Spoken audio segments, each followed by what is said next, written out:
You guys are having a great day. My name is Dr. Boyce Watkins, and welcome to the Black Financial Channel. That's theblackfinancialchannel.com.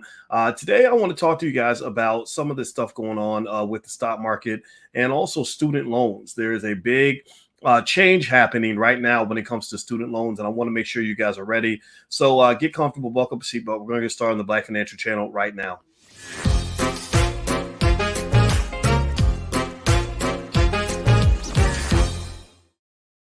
Hey, what's going on, everybody? Welcome to the Black Financial Channel. That's theblackfinancialchannel.com. My name is Dr. Boyce Watkins. I am your friendly neighborhood finance professor. On the Black Financial Channel, we talk about Black wealth and Black economics every single day, sometimes as much as 10 times a day under one condition. The condition is that we are Black first. Black first means that we put our community at the top of our priority list. Black first means that we educate our kids. Black first means that we break generational curses. We do not continue them. Black first means that we build strong families so that we can build wealth in our community because we're tired of being last in the wealth gap. So if you agree with this philosophy, if you don't, if you believe that Black people should be ahead of the curve, if you believe in educating our kids, if you believe in putting us at the top of the list, the top of our own priority list, put a hashtag B1 in the chat, hashtag B1. Also, give me a yes if you can hear me okay. Let me know if you can hear me all right. I'm always checking. I'm always a little bit concerned, when I hop in with the audio and everything, because we're testing out new equipment here with the podcast, and I just want to make sure that I deliver for you guys and give you something that's going to put money in your pocket and make your life better. So I want to say hello to Terry Cobb, Elijah Cox. Thank you, Elijah. Elijah, I appreciate you. I see you in there on a regular basis. So Elijah jumped right in. He said, we can hear you. So that's important because sometimes you can't hear me. I did a podcast this morning with my wife. It's called Pillow Talk with Dr. Boyce and Dr. Alicia Watkins, and she's a therapist. And we jumped in and we were talking for a good 2 minutes, and nobody could hear us. So I appreciate y'all helping us with that. Also, shout out the city you're from. I see Terry Cobb's out of Atlanta, and I see Scheme Team says sound is good. Thank you, Daniel. Thank you, Leroy out of Mount Pleasant, South Carolina. I love that. Okay, so as I move forward, before I always have to do this. Those of you who watch the podcast regularly know I have to take 1 second and just let you guys know if you see any fake Boyce Watkins accounts on the internet, I guess because I have a lot of followers on different channels, over 1 million people, stuff like that. There are people out there that will scam you. There are people out there that pretend to be me. They use my pictures. They steal all of our content, and then they put it on the platform and make you think it's me. Then they inbox you and ask you for money and all that. If you see that, block them. Cuss them out for me and on my behalf, and then also report them so that nobody else gets hurt. Okay, so if you could do that for me, I'd appreciate it. All right, guys. So let's hop in. How many of you are aware? Let's start with student loans. How many of you, give me a yes in the chat if you have student loans? Nobody's going to tell. I'm not going to, go blow your spot up or blow up your business. But how many of you are still dealing with student loans right now? Give me a yes in the chat if you are either dealing with student loans, or if you paid them off, then go ahead and throw that out there. D1, one of my favorite rappers of all time, my homeboy, my good buddy. He came to my wedding. He has a song called Sally Mae Back, where he talked about paying Sally Mae back and how he got his first big record deal and got a big fat check, and he used it to pay Sally Mae back, and he did a whole song. It became very popular. And believe it or not, he actually had an endorsement deal with Sally Mae after that, because the song did so well and it was seen everywhere. So if you have student loans, okay, I see paid them off. Somebody said paid them. Oh, Greg says military paid my school. Shout out to you. Shout out to the soldiers in the room. I know a lot of you are veterans, and I just have so much respect for soldiers. My father served in Vietnam, and I just think veterans and soldiers should be all paid $200,000 a year for life, because what you give to the country, I appreciate it so much. So anyway, all right. So student loans. Let me just jump to the issue. I'm opening up this article. As I open it up, please hit the thumbs up button. Thumbs up, share, subscribe. It says here on CNBC that it's frustrating and stressful. 40 million people are in the dark about whether or not student loan payments will resume. They said 2 weeks before federal student loan payments are set to resume, the Biden administration hasn't even said whether or not there will be another extension. A spokesman for the Federal Student Loan Services says they haven't been given a chance to prepare. So they're not ready. And so here's what it says. It says they talk about a guy named Scott. They always start off with a story. They said it's been radio silence from the Biden administration. The most federal student loan payments have been on pause since March of 2020, when the pandemic began. Now, I don't know why they've kept it on pause this whole entire time, but I'm not going to complain about student loans being paused. I mean, I understand the stress of student loans. I get it. And so basically former President Donald Trump was a guy, I guess, that put that in place. Biden continued that. And they said earlier this month, White House press secretary Karen Jean-Pierre said Biden would make a decision on the student loan payment pause by the end of the month. The president also said he'd announce how he plans to move ahead, if at all, with student loan forgiveness before then. He's come out in support of canceling $10,000 for all borrowers, but is under intense pressure to deliver greater relief. Now, give me a yes or no. Give me a yes or no. How many of you will be satisfied if Biden forgave $10,000 worth of student loans? Would that just knock all your debt out? Would that just wipe it out? Does it cost $10,000 to go to college? What do y'all think? would 10 grand make a dent, or would that be just a bunch of crap? Let me see here. What's the average? Let me see. The average student loan debt in America right now is between it says the average is between $20,000 and $24,999 among borrowers with outstanding debt. That's the median. They said in 2020, bachelor's degree earners from public and private nonprofit four-year schools who graduated with student debt had an average of $28,400. So student loan debt amounts go up every year. And it affects our people pretty heavily because a lot of our people don't come from much wealth. And when you don't come from much wealth, it's kind of hard to pay for college by writing a check. And just to give you a little pointer on this, you guys know I've been a college professor a long time. I taught at University of Kentucky, Indiana University, et cetera, and Syracuse.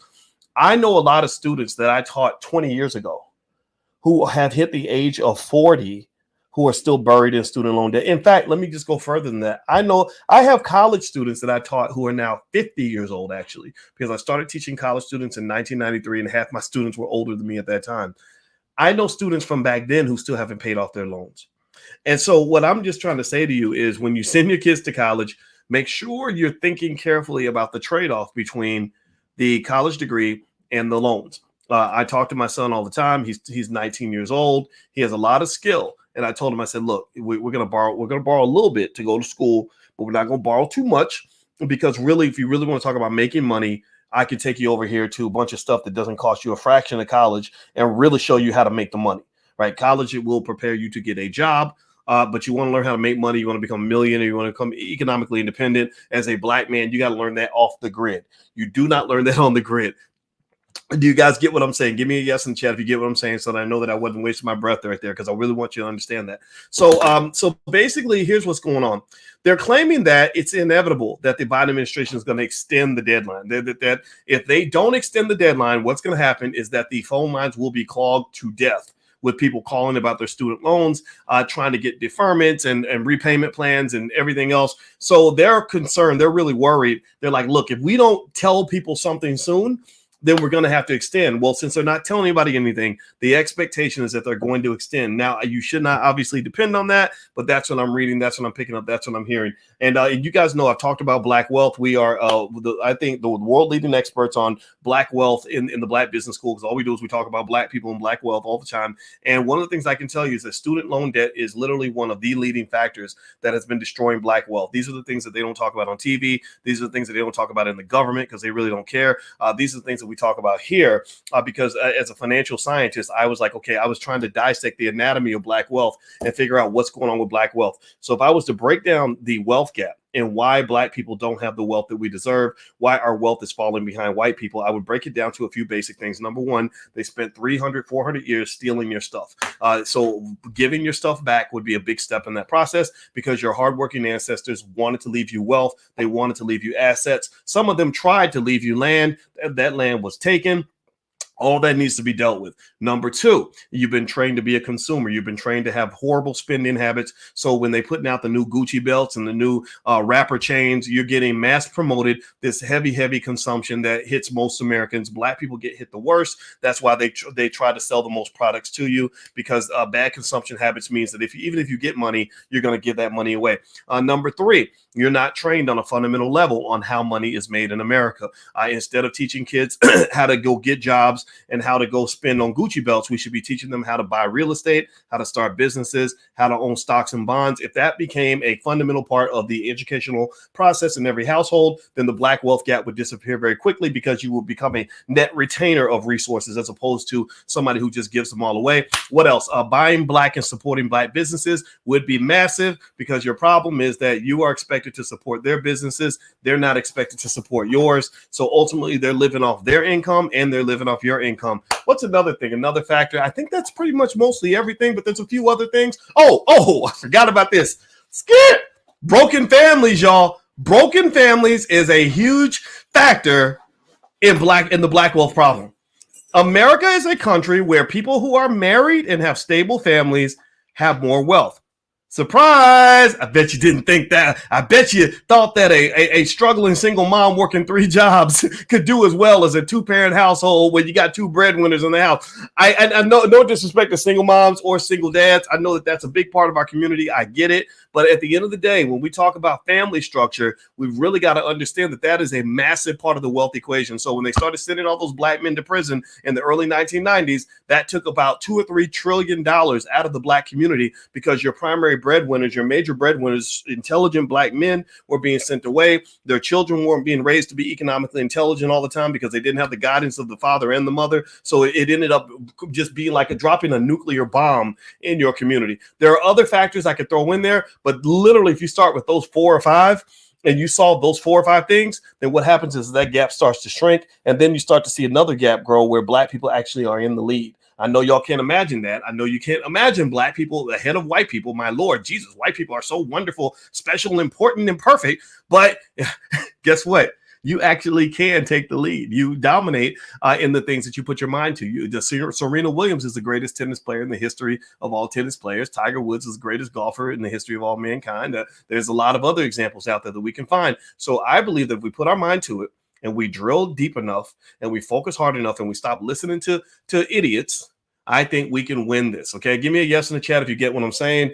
Just give me a yes to confirm. I need that confirmation validation to know that I'm not just talking in the air. It helps me to know that it's making an impact, and I really don't want you to just hear me. I want you to really think about this. Write this down. Go apply this with your kids. Little baby steps. That's how you win. Okay. So anyway, thumbs up, share, subscribe.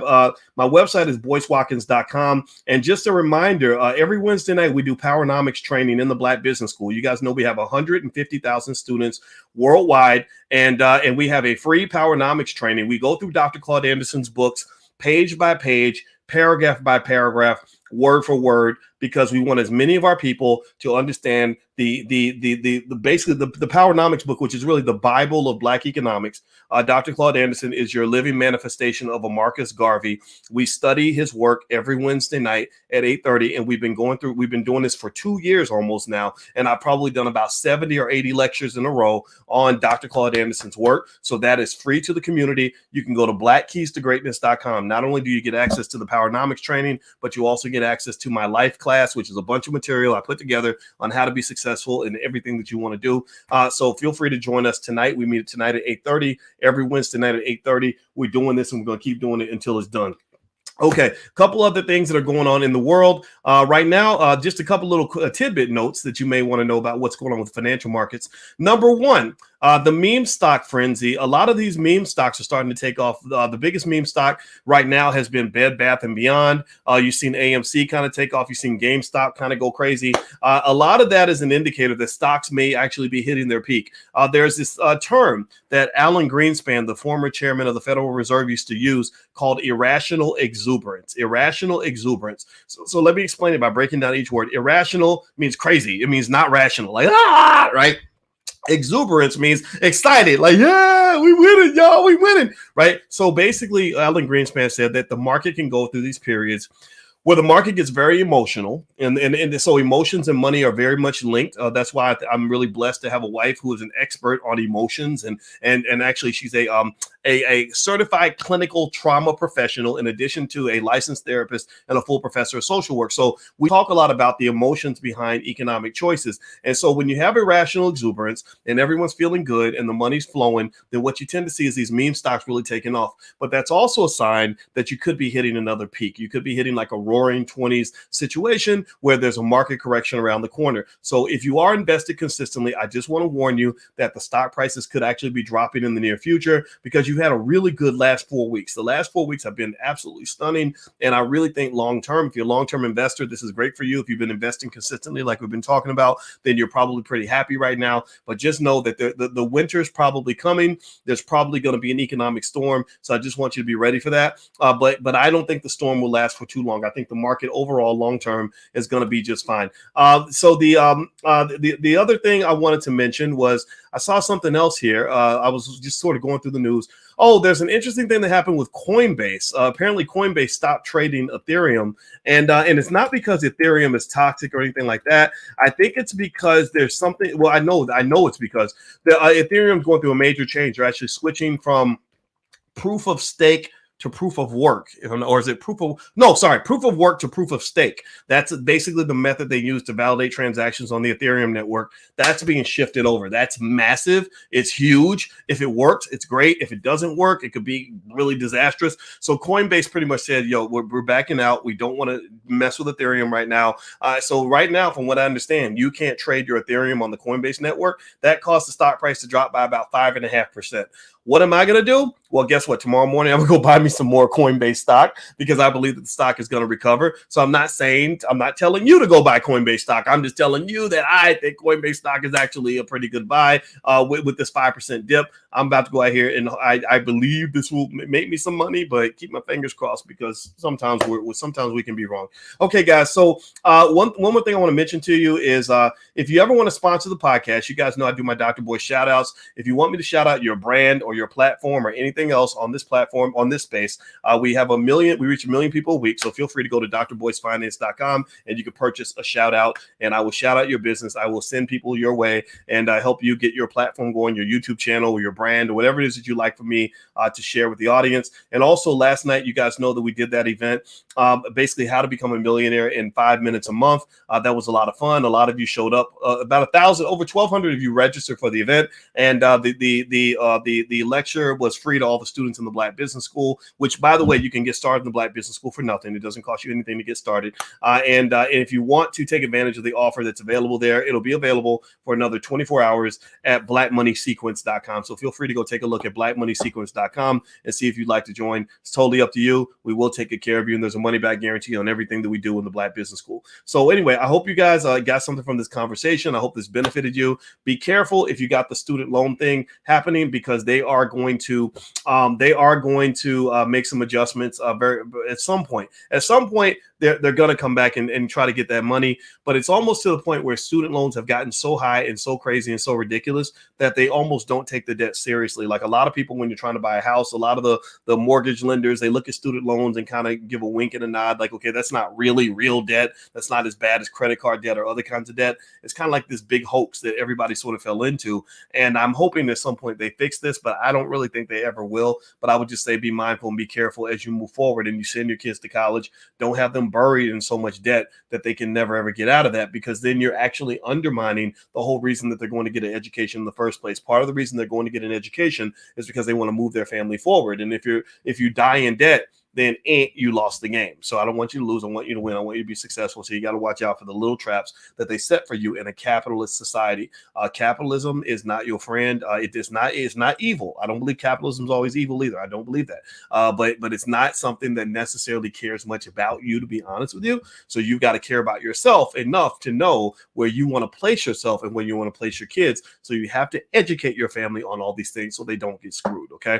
All right. So give me a yes in the chat. Give me a quick yes to let me know that you heard this and that you received this, and maybe give me a verbal yes if you can share this video. I'd really appreciate it. If you all, these big corporations have distribution channels. I don't have any corporate backing. I don't have Revolt TV behind me and all these other networks backing me up. It's just me and my team trying to get it done, trying to be as independent as possible. No corporate sponsorship, none of that. So we need your help on this. So if you could just agree, give me a yes that you could take this video, put it on your social media and share it with others, or take some idea that you gained from this conversation and share it with others. I would really appreciate that, because I believe that working together, there's nothing we can't do. We don't need that man to do nothing for us. We got this. We got this. We are the smartest. We are the best. We are the brightest. We are meant to win. So go out here and be intelligent, be strong, and be black. And I'll see you guys real soon. I'll probably check back in with you sometime tonight. Take care. Have a good night. I love you. I'll see you soon. Peace.